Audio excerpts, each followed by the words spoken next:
여기 한국으로 휴가를 왔다는 이탈리아인들이 맹렬히 화를 내고 있습니다. 아니, 한국인들은 다친 사람을 도와주지는 못할 망정 허무맹랑한 소리나 해대고 있다니 이게 진짜 선진국이 맞다고. 그러나 그렇게 불만을 표하던 외국인들은 이내 도저히 믿지 못할 장면을 목격하게 되고 이런 건 한국이 아니라면 절대로 볼 수 없다며 경악을 하는데요. 그렇다면 이 외국인들이 한국에서 대체 어떤 장면을 목격했던 것일까요? 안녕하세요. 제 이름은 루카 로마노입니다. 저는 이탈리아 국립소방대인 비질리 델 푸오코에서 12년 넘게 복무했습니다. 특히나 저희 팀은 이탈리아 소방을 책임지는 엘리트 소방관들이었고, 그래서 저희 팀이 전국 소방대회에서 1위를 차지했을 때 저희 모두는 그다지 놀라지도 않았어요. 당연히 저희는 저희 팀의 헌신과 영광에 걸맞은 보상을 기대했습니다. 적어도 뉴욕이나 혹은 파리로의 여행이었을지도 모르죠. 하지만 그들은 저희를 한국으로 보내더군요. 어처구니가 없었습니다. 도대체 무슨 이유로 저희를 한국으로 보낸다는 말인가요? 저희 대부분은 매우 남자다운 성격을 갖고 있고 그렇기에 K-팝, 여자친구가 밤늦게 보는 한국 드라마에는 그다지 관심이 없었어요. 저희 팀의 응급대원이었던 마르코는 이건 역으로 우리가 그들에게 진짜 소방관들이 어떻게 행동해야 하는지에 대해 가르치고 와야 하는 거 아냐? 라고 농담하기도 했습니다. 하지만 어쩌겠어요? 위에서 그렇게 명령이 내려왔고 저희는 둘 중 하나를 택해야만 했습니다. 한국행을 포기하고 집에서 휴식을 취하거나 아니면 입 다물고 그대로 한국행 비행기를 타던가 중에 하나를 말이죠. 그러나 오랜만에 찾아온 해외로의 휴가 기회를 그대로 날려버릴 수가 없던 저희는 모두 한국행 비행기에 올라타게 됩니다. 그러나 한국행은 시작부터가 심상치 않았어요. 70대 남성으로 판단되는 할아버지가 인천공항 3번 출구 근처 바닥에 갑자기 쓰러졌습니다. 넘어진 것이 아니에요. 마치 줄이 잘린 꼭두각시처럼 그대로 고꾸라진 것이었습니다. 저희는 본능적으로 그에게 달려갔고 오래된 본능이 발동했습니다. 아무리 한국이 그다지 마음에 드는 국가가 아니었더라도 한국에 온 첫날부터 누군가를 그대로 죽게 둘 생각은 전혀 없었어요. 하지만 누군가 저보다 훨씬 빨리 달려오더군요. 제가 쓰러진 남자에게 다가가기도 전에 소방관과 구급대원 제복이 혼합된 것처럼 보이는 한국인 남성이 이미 쓰러진 남성 옆에서 무릎을 꿇고 있었습니다. 그는 주저하지 않고 응급처치를 시작했어요. 결국 쓰러진 노인의 기도와 호흡, 맥박은 몇 초 만에 확인되었습니다. 잠시 후 다른 3명으로 구성된 팀이 들것을 들고 도착하여 마치 영화에서 리허설을 한 것처럼 노인을 안정시켰습니다. 완벽한 팀플레이였고 매우 신속하고 박수받아야 마땅한 수준 높은 위기 대응 과정이었습니다. 저는 두려움 때문이 아니라 제가 할 일이 아예 없었다는 것을 깨달았기 때문에 얼어붙었습니다. 저는 혼란과 응급 상황에 대비해 매일같이 훈련받은 소방관이었고 심지어 표창까지 받았던 엘리트 소방대원이었지만 여기 한국에서는 그냥 관찰자쯤밖에 안 되었어요. 근육만 가진 관광객이었죠. 하지만 얼마 뒤 저는 충격적인 사실 하나를 알게 됩니다. 바로 엘리트 소방대원이었던 저희보다 빠르게 달려와 응급처치를 했던 한국인 남자들은 교육을 받은 공항 직원들이 아니었다는 것을 뒤늦게 알게 되었거든요. 이들은 24시간 공항 내에 배치된 전담 비상 대응팀의 일원이었습니다. 인천국제공항은 터미널에서 불과 수백 미터 떨어진 곳에 자체 소방서 및 경찰 기지를 갖추고 운영되고 있는 것으로 밝혀졌습니다. 완벽한 장비를 갖추고 훈련을 받은 전문 인력이 배치되어 있으며 사고 발생 후 90초 이내에 대응할 수 있도록 되어 있던 것이죠. 90초 말입니다. 이건 말이 안 됐어요. 여긴 공항입니다. 필연적으로 도시에서 멀리 떨어진 외딴 곳이란 말입니다.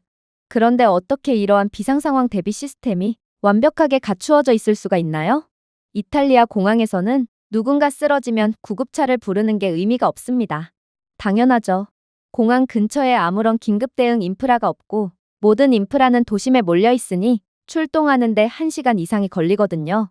즉, 공항에서 발생한 응급 환자를 위해 구급대원들을 부르는 건 치료를 위한 호출이 아니라 시체를 운반하는 운구차를 부르는 것과 같다는 말입니다.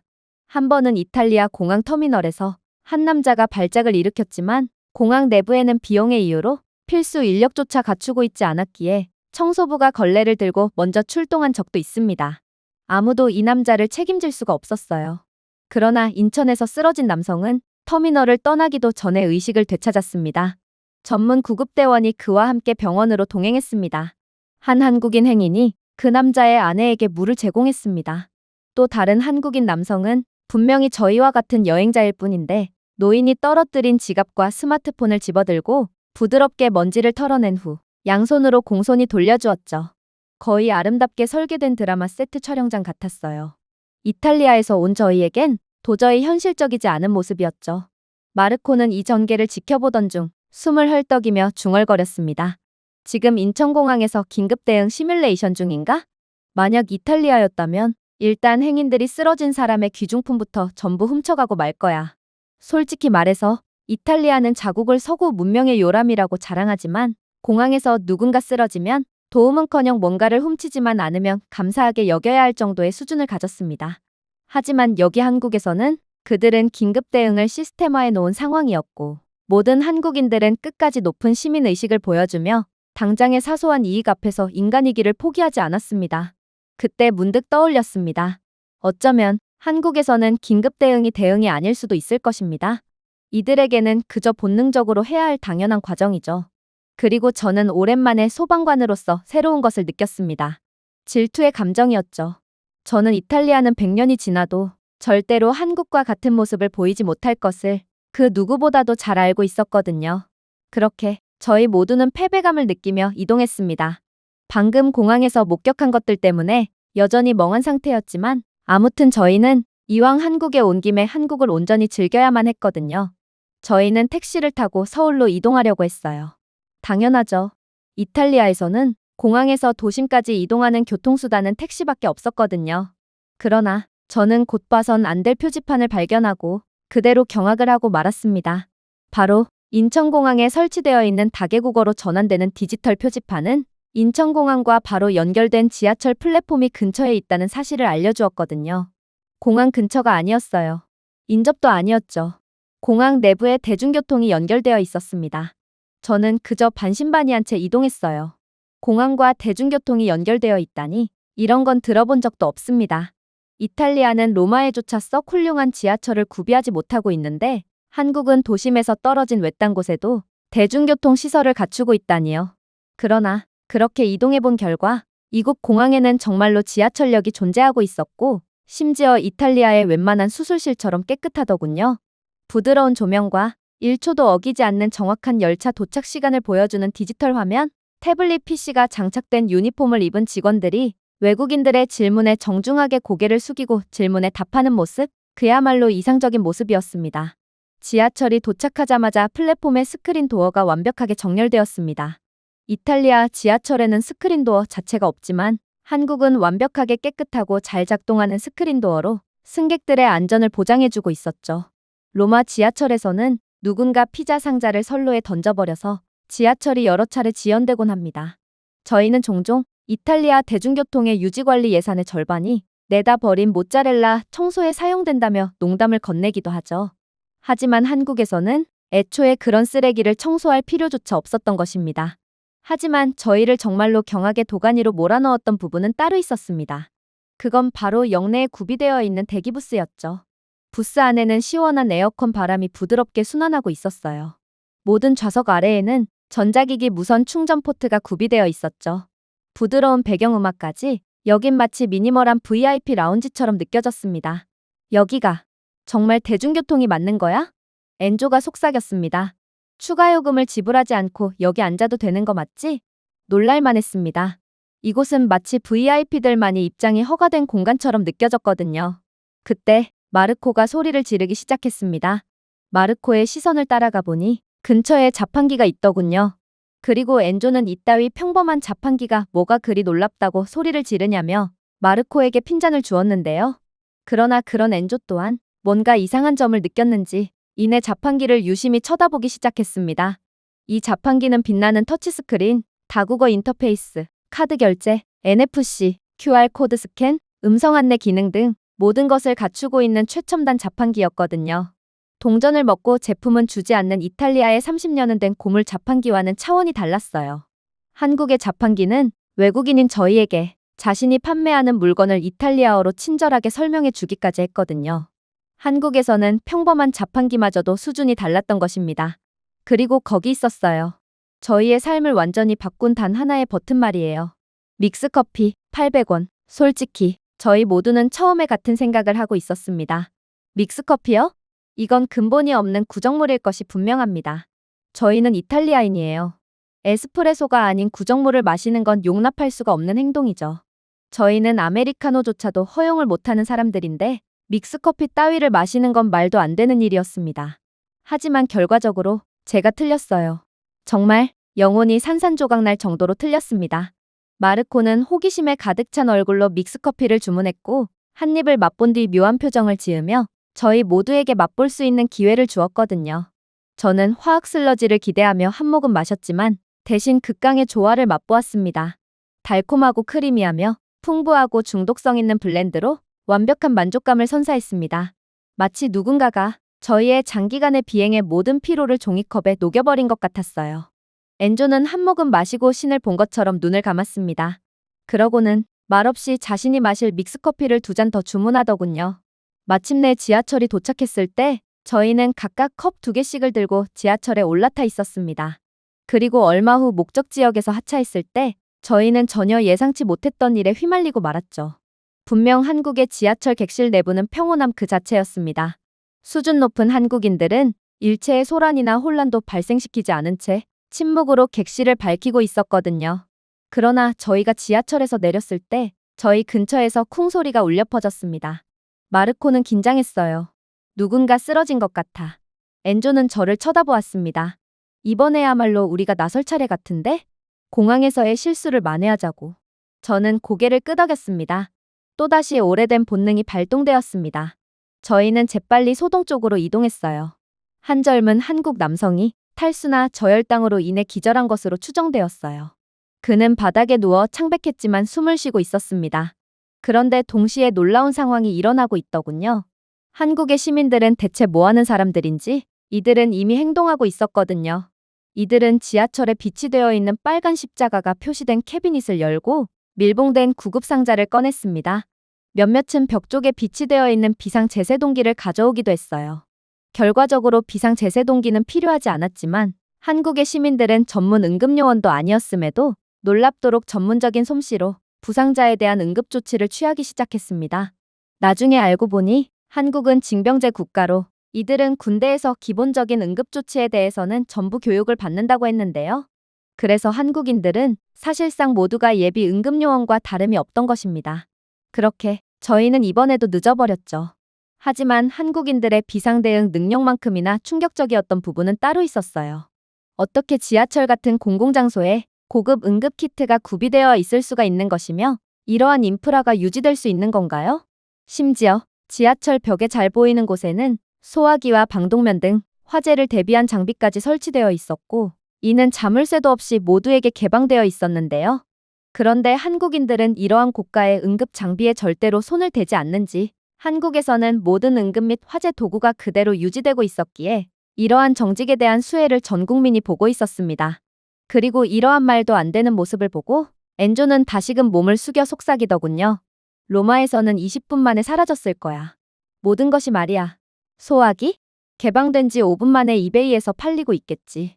그런데 어떻게 한국에서는 고가의 장비들이 전부 개방되어 있음에도 아무도 훔쳐가지 않을 수가 있는 거지? 그의 말은 전혀 틀리지 않았습니다. 이탈리아에서는 단순히 재난을 두려워하는 것이 아니라 자국민이 예방 도구를 훔치는 재앙을 두려워합니다. 아마 이탈리아에서 발생하는 대부분의 화재 사건은 초동 조치를 거치며 금방 문제가 해결될 수도 있었을 것입니다. 하지만 이탈리아에서는 이러한 공공 인프라를 훔쳐서 작물 시장에 내놓는 전문적인 직업을 가진 사람들이 존재하고 이들은 소방방제 도구를 전부 훔쳐갔기에 결국 골든타임을 놓친 불길은 모든 것을 집어삼키고 말았죠. 하지만 한국에서는 사람들이 이러한 도구를 존중합니다. 왜냐하면 한국에서는 낯선 사람의 생명이 소화기에 달려있다는 생각 자체가 엄청난 공감을 받으며 존중받고 있기 때문입니다. 아니 거기까지 갈 필요도 없이 한국인들은 자신의 것이 아닌 무언가를 훔쳐간다는 생각 자체를 이해하지 못하는 듯 보였어요. 한국은 단순히 좋은 인프라에만 투자한 것이 아닙니다. 한국은 국민들이 책임감 있게 인프라를 사용할 수 있다고 믿었습니다. 그리고 국민들은 그 신뢰에 부응했죠. 연설도 구호도 없는 조용한 사회 계약이었습니다. 단지 정직한 시스템과 정직한 시민들뿐이었어요. 저희가 다시금 패배감에 사로잡혀 지하철역을 나섰을 때 저는 마르코를 힐끗 보았습니다. 그는 역에서 찾은 자판기에서 믹스커피를 다시 구매한 뒤 한 모금 더 마시고 있더군요. 그는 숨을 내쉬며 중얼거렸습니다. 나는 항상 우리의 조국이 문명화되었다고 생각했어. 세계를 주름잡는 선진국이라고 생각했지. 그러나 알고 보니 우리는 끔찍하게 뒤처져 있을 뿐이었어. 응답하지 않았어요. 그럴 필요가 없었죠. 저희 모두가 그 사실을 알고 있었기 때문입니다. 그렇게 저희는 아무 말도 하지 않고 숙소로 향했습니다. 그러던 중 저희는 우연히 중학교를 발견했어요. 처음에는 큰 관심을 기울이지 않았습니다. 겉으로 보기에는 그다지 특별할 것도 없어 보였거든요. 그러나 학교에 가까워질수록 저는 한국의 중학교에는 놀라운 것들이 숨겨져 있다는 것을 깨닫게 됩니다. 주변에는 장식용 램프 기둥에 AI 보조 보안 카메라가 몰래 끼워져 있었어요. 나중에 알고 보니 해당 AI 보안 카메라는 사람들의 얼굴과 행동을 인식하고 혹여라도 위험하거나 돌발 행동을 하는 사람이 있을 경우 곧바로 인식하고 학교와 당국의 관련 부서에 비상알림을 제공한다고 하더라고요.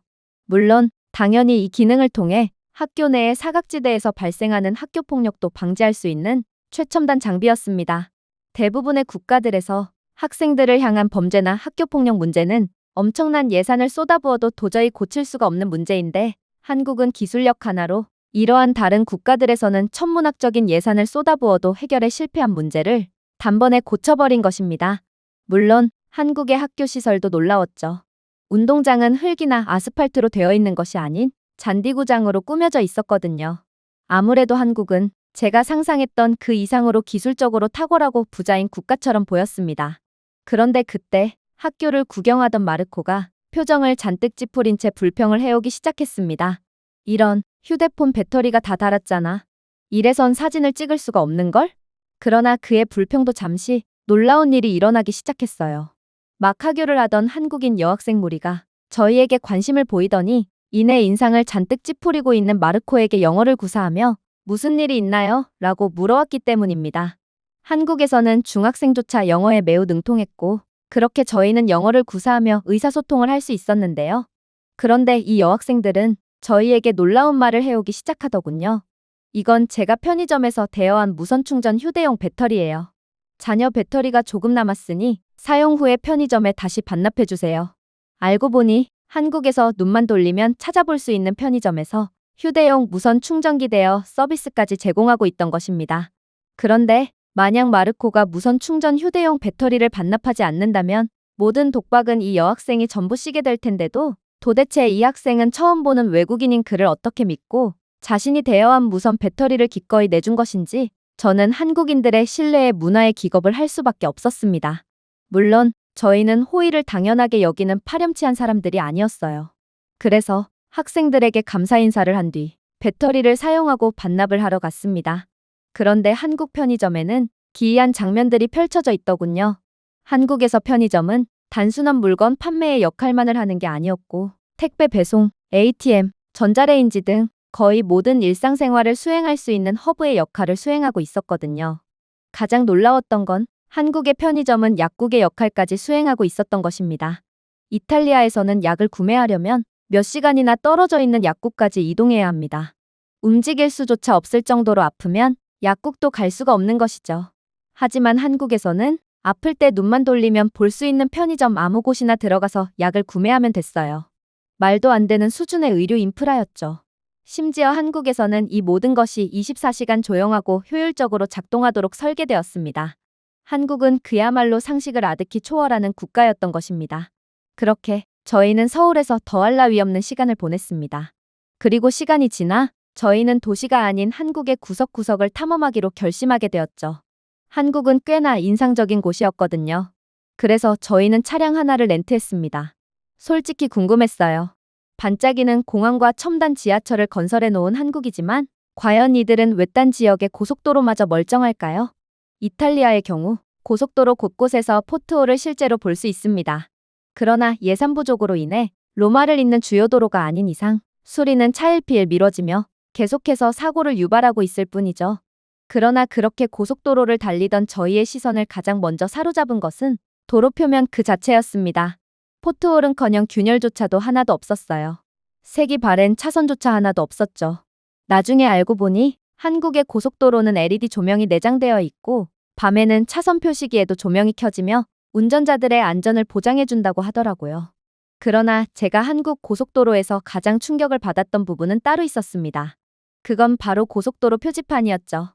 이건 단순한 표지판이 아니었습니다.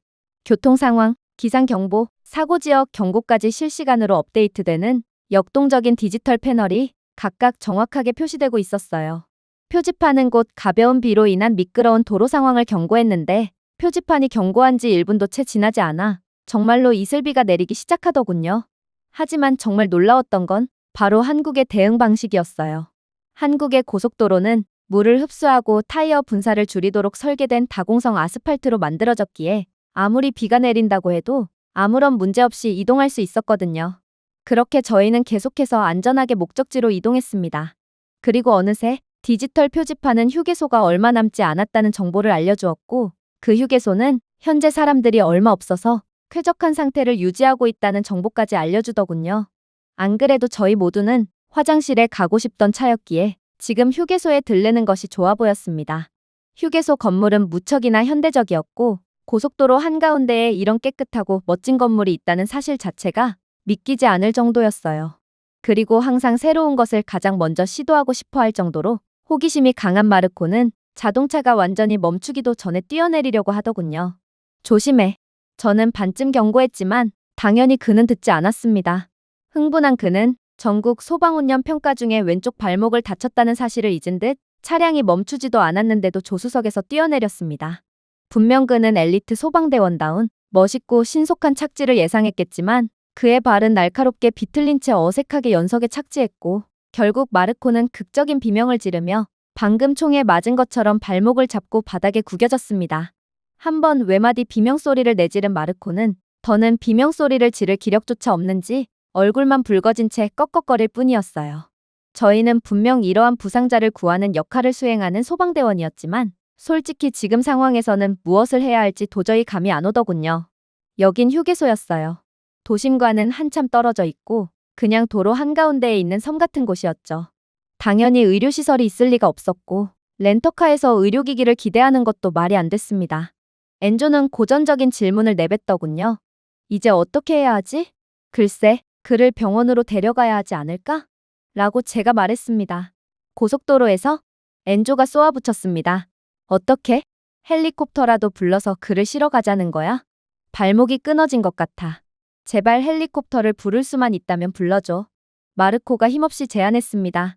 바보 같은 짓을 하다가 쓰러진 외국인 한 명을 위해 한국이 헬리콥터를 보내줄 거라고 생각하는 거야? 아니, 헬리콥터가 정말로 출동하기라도 한다면 그것도 그것대로 문제겠네. 그 천문학적인 출동 비용은 소방대원의 월급으로는 절대로 감당할 수가 없을 테니까 말이야. 엔조가 재차 반격했습니다.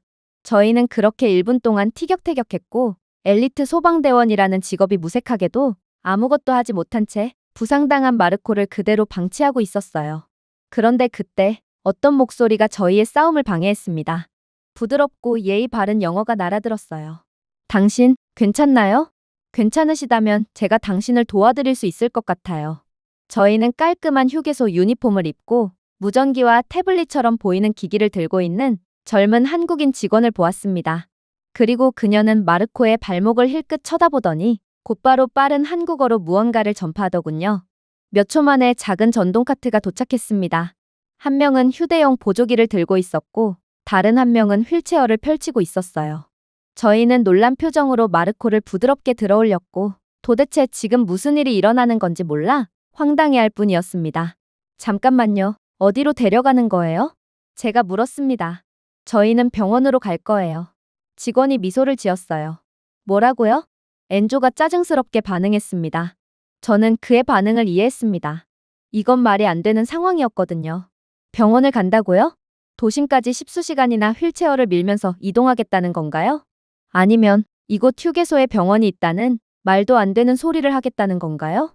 차라리 순간이동 능력으로 병원으로 이동하겠다는 게 더 신빙성이 있어 보였습니다. 그러나 1분 뒤 저희는 정말로 휴게소 내부에 존재하는 병원에 도착했습니다. 진료실 내부는 밝고 깨끗했어요. 그러나 저희에겐 아직도 넘어야 할 관문이 남아 있었습니다.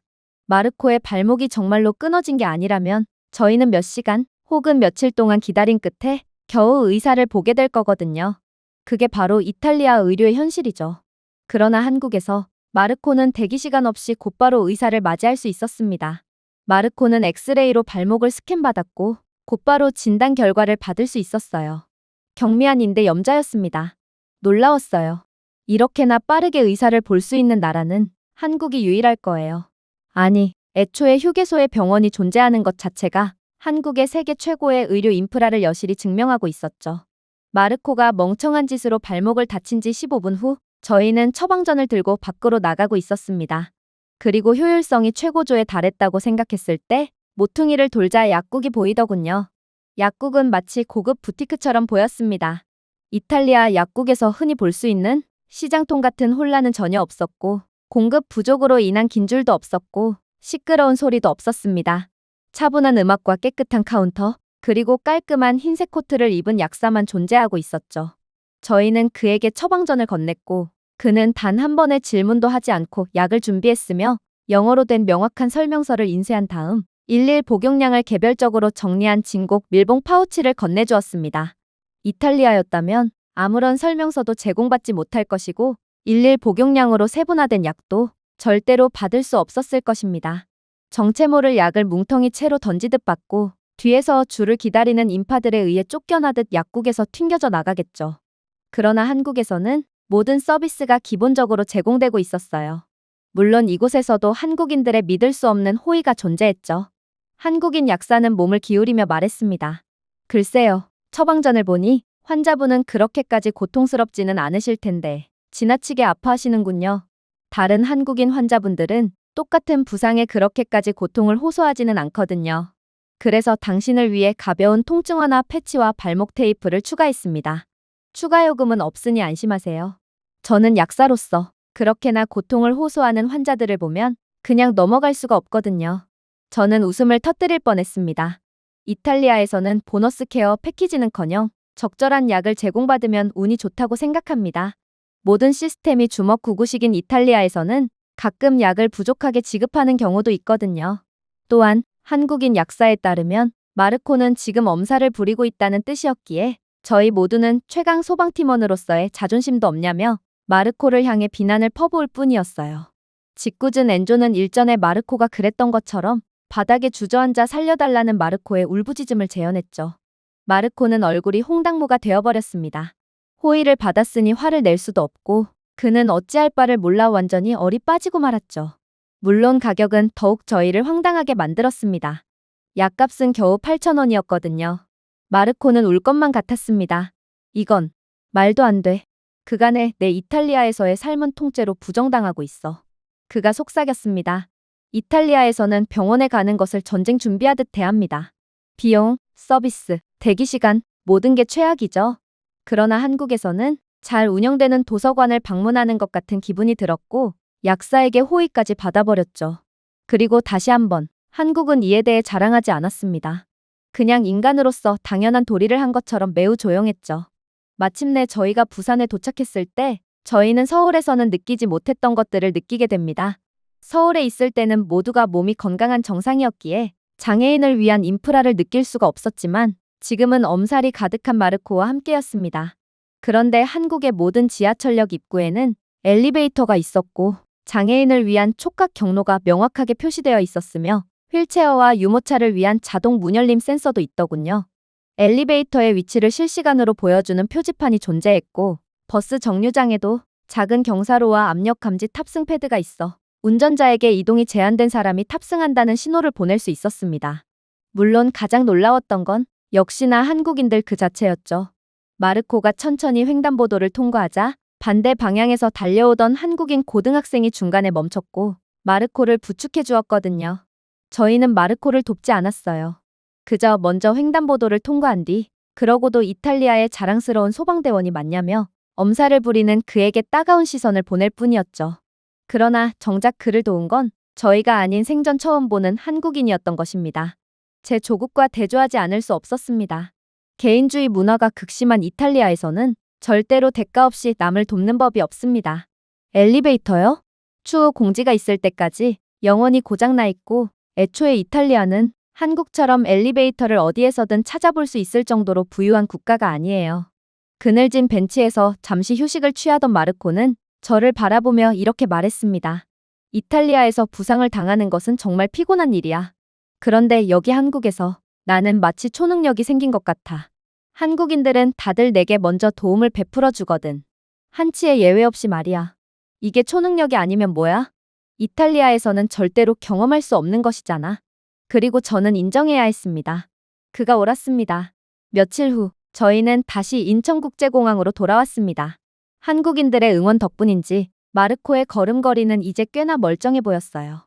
그의 부상은 전문적인 치료 때문만이 아니라 사람들이 신경을 써주는 나라에서는 더욱 빠르게 회복할 수 있다라는 그의 말처럼 빠르게 치유되었습니다. 저희는 마지막 자판기 믹스커피 한 잔을 들고 출발 게이트 밖에 앉았습니다. 왠지 상징적인 느낌이었죠. 저희가 처음에 조롱하던 작고 달콤한 음료는 예상외로 편안하고 조용하게 훌륭하며 필요할 때 항상 곁에 있는 일종의 마스코트가 되었습니다. 물론 저희의 캐리어에는 믹스커피로 가득 찼죠. 마르코는 공간이 부족하다며 자신의 옷가지까지 버리고 그 공간을 믹스커피 박스로 구겨 넣었어요. 마침내 비행기에 탑승하기 시작하면서 저는 깨끗한 터미널, 선명하게 표시된 다국어 표지판, 승객을 묻지 않고 도와주는 웃는 직원들을 다시 한번 바라보았습니다. 그리고 부러움이 아니라 진심 어린 존경심으로 문명이란 이런 모습이라고 생각했죠.